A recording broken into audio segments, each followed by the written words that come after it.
Remember the old Fiddler's Dram song, Day Trip to Bangor? Didn't we have a lovely time, he said, the day we went to Bangor. The only trouble is, when you look at the lyrics, you realise they're not singing about Bangor in North Wales, they're singing about Bangor in Northern Ireland. Um, Bangor in North Wales is a university town. It has a cathedral, which gives it its city status, which actually I didn't have time to go and have a look at in this video, and I'm sorry about that. But to be quite honest, although it might be a nice place to live and stay and study, it's not the kind of place where I think you would want to go for a day trip. Sorry, Bangor, but I'm afraid I've got to be honest. Just a couple of hours is plenty. Well, I would have liked to have said welcome to the end of the pier show from the second longest pier in Wales. But as you can see, we can't get to the end of the pier.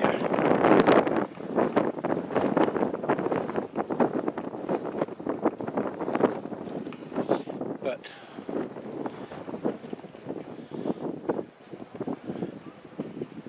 if you can hear me above the wind, I will say Choice-Walkumentaries and Bangor. I'm on the end of Bangor Pier, or to be more accurate, Garth Pier, because that's the part of Bangor the pier is in. Looking that way, we can see Paris and Puffin Island. Anis cereal, or Puffin Island, home to many varieties of seabirds, including puffins, who were actually nearly wiped out when the brown rat was accidentally introduced in the 19th century. The rats have all had to be culled to save the puffins. We're looking down the Menai Straits towards the Menai Bridges now.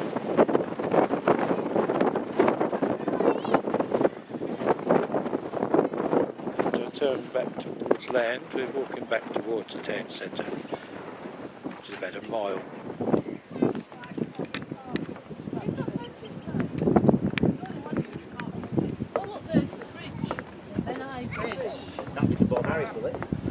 What's everyone think of that building there? Like Tenerife.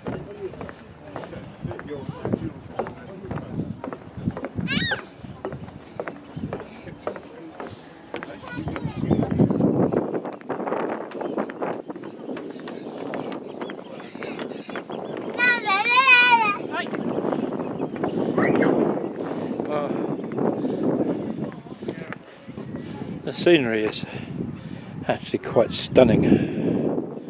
We catch the moment between the wind. Bangor sits right on the top corner North Welsh coast, and you see the mountains in the distance, and along it there's all these little Victorian kiosks. Some of them open, some of them not, and they're selling ice creams, Welsh rabbit, which is a kind of a Welsh currant bun, which is actually rather nice, hot with a bit of butter.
don't know what that boy had in his little net. It almost looked like a squid, but surely you don't find squid up here. Mind you, stranger things have happened at sea.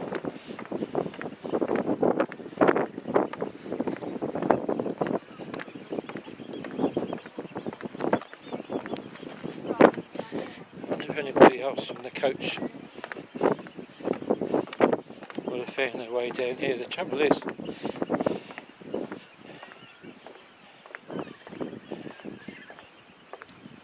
unless you know where you're going, the signs run out and you don't know how to find your way to the pier. I have been here before, luckily, so I knew where it was. All the different bird sounds and that you hear, and different types of birds that you see that we don't get on the south coast. It's quite incredible, really. There's a little kiosk that's closed, but because it's not main season now, they sell little toys and so on.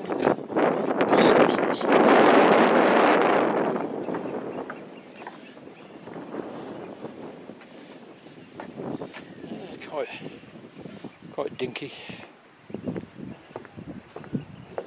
I don't know if they make a living, these kiosks. I guess they probably do, but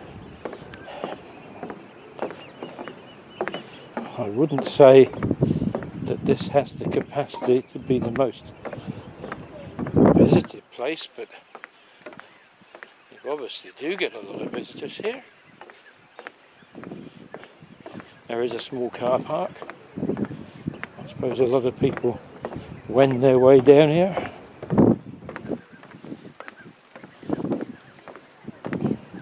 You can walk for free, but they do ask for donations towards the upkeep.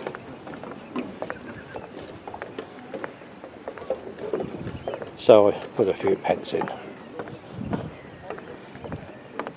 And that's the end of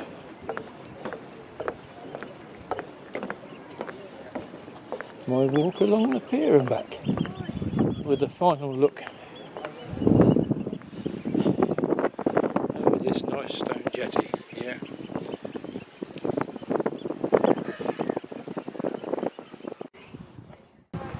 An interesting selection of older buildings here. I wouldn't want to walk up there too often.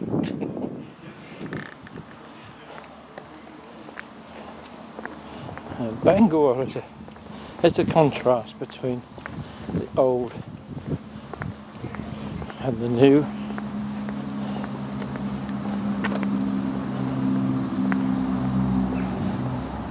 It's certainly one of, if not the oldest bishoprics in Wales. The university town. I've encountered a lot of students on my walk down here, and then just in the middle of everything,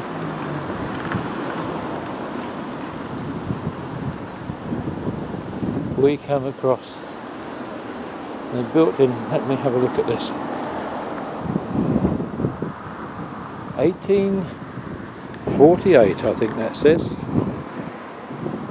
I'll zoom in on that, and then hopefully when I get back home we'll find that a bit better. But yes, 1848, the British School for 500 children, and I need to try and do some research. This is probably a chapel school, and you'll see above that door it says girls.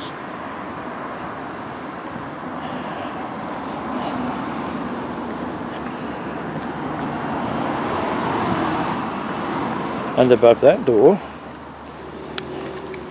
it says boys.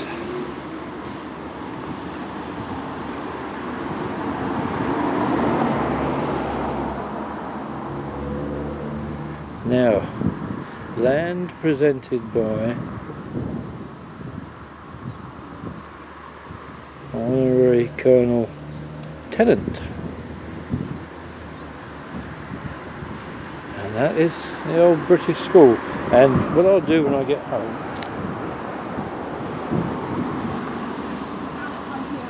I will go on the internet and do some research and put up an information screen for you when the video goes out. Well, it seems I wasn't far from the truth when I mentioned about the chapel connection, because British schools were non-denominational. Churches and certain institutions had schools for a long, long time, but a kind of national network to give education to more children was set up by various denominations, and they were known as the national schools. The British schools were a non-denominational answer to it. And this school was built on land donated by Douglas Pennant. He was the first Lord Penrhyn, and his family were quite wealthy. Not only did they have interest abroad, but they owned the massive Penrhyn quarries, which became the largest, if not one of the largest, in the world. The State Education Act later in the 19th century saw all the schools combined as national schools, and then they became part of the education departments of various places in later years. So you will still see some buildings after the 1870s with national school written on them, but by that time they were all part of the state education system. This particular building went on to become the local state primary school until 1946, and in recent years has seen a variety of uses. Look as though it's flats now, of course. I am surprised that boys and girls are written in English, although it has to be said that over the years the Welsh language was progressively pushed out and pushed out and pushed out, and that's why I'm so pleased that in recent times Cymraeg has been recognised as the indigenous language of the people of Wales, and I am so pleased about that. It's a beautiful language. Well, this is what's going on up there.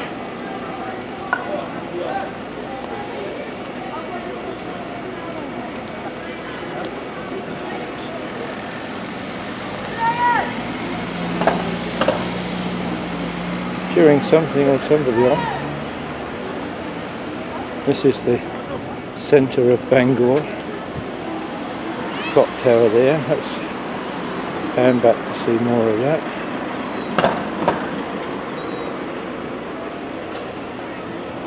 There it is. And you have the bus station here.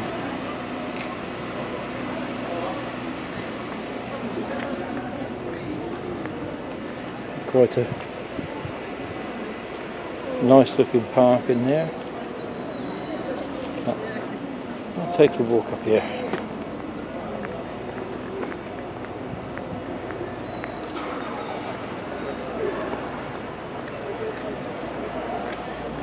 Now in Llandudno you hardly see any young people.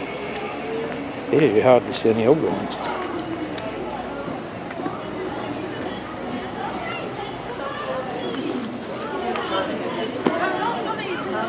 I do notice that most people are now wearing masks outside, which is interesting.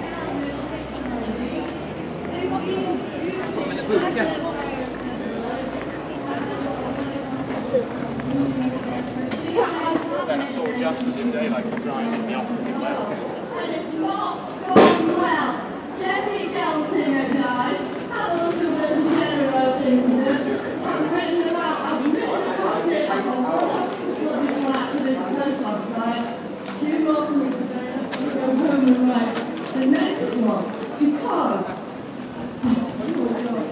The next one is, I'm going to make a prediction. The next virus, ladies and gentlemen, I do believe, I've looked at see how they're getting it all limbered up. The Eurasian, avian white, H1N1, African swine fever. Now, oh you don't need to worry because these vaccines, they can churn them out really quick. No, there's some shit. Analysing it. All of my documents, all of my articles, quotes, all the quotes, they have links to I don't know, it's quotation marks. They are based on what I have read in academic literature. So I have put all of the links into my articles so you can do that research for yourself. So, Bill Gates, for instance, in 2017, he found and you can test them. He was accused of bribing the Convention on Biological Diversity about gene drive. That's interesting, because none of these vaccines have been licensed. And only a handful. How is it that since the 1990s they've been doing experiments on these vaccines, and none of them have been brought to market? Not one. Because people have died, people have been hurt, and they don't bloody work. Their whole idea of testing you to see if you're producing antibodies is absolutely ridiculous. Right. So Well, there you've had an alternative point of view, whether you believe it or not. Just sitting here being a local for a moment by all the bus stops. Just quickly have a look around.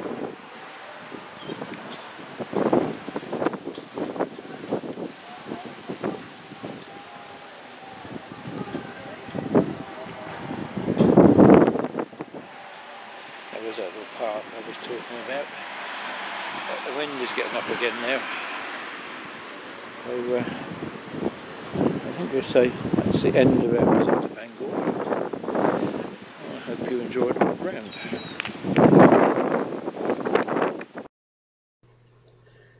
Well, apologies for the reflections, but I did want to show you a little something of Penmaenmawr and the hills behind it, which proved such a barrier to travel along the North Wales coast until the 1930s.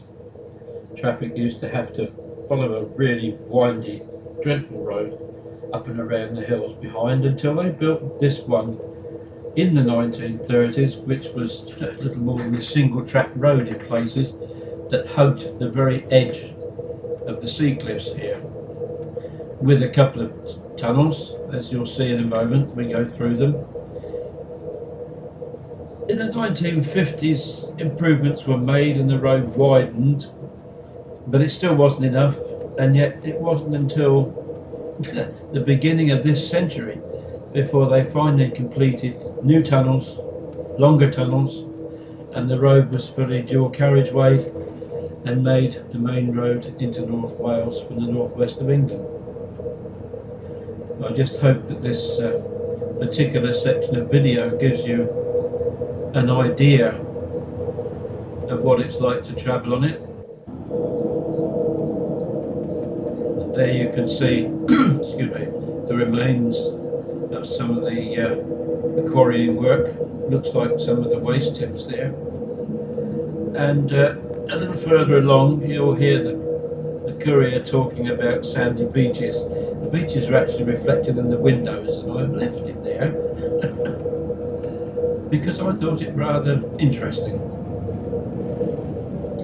Anyway, hope you've enjoyed this video, and we'll leave it right at the end with a different way back into Llandudno and onto the seafront. Not the best quality of my videos, and I'm sorry for that, but it is what it is. And I'm only an amateur, don't forget that.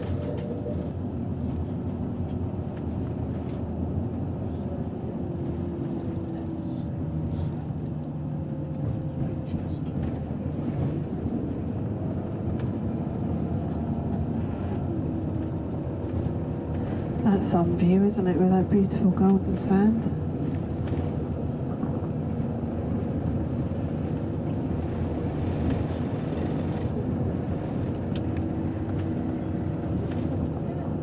Yeah, people on their push bikes, isn't there, down there, cycling on the sand?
Okay folks, welcome back to Llandudno. We decided we would bring you back as we think you've suffered enough now.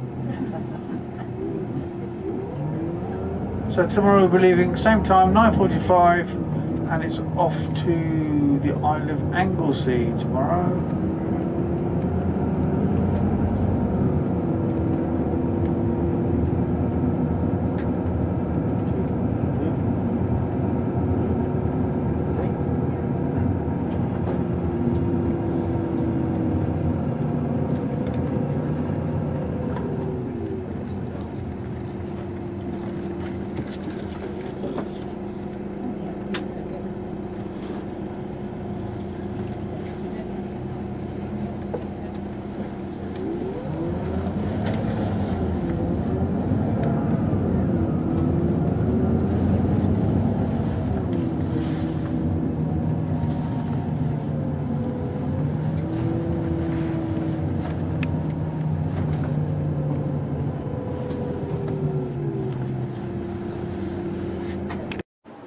And I just had to include this outtake.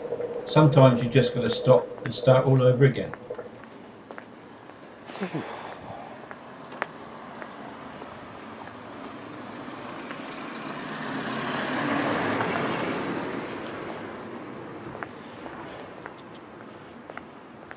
Mae'n hopi cerdded y Caernarfon,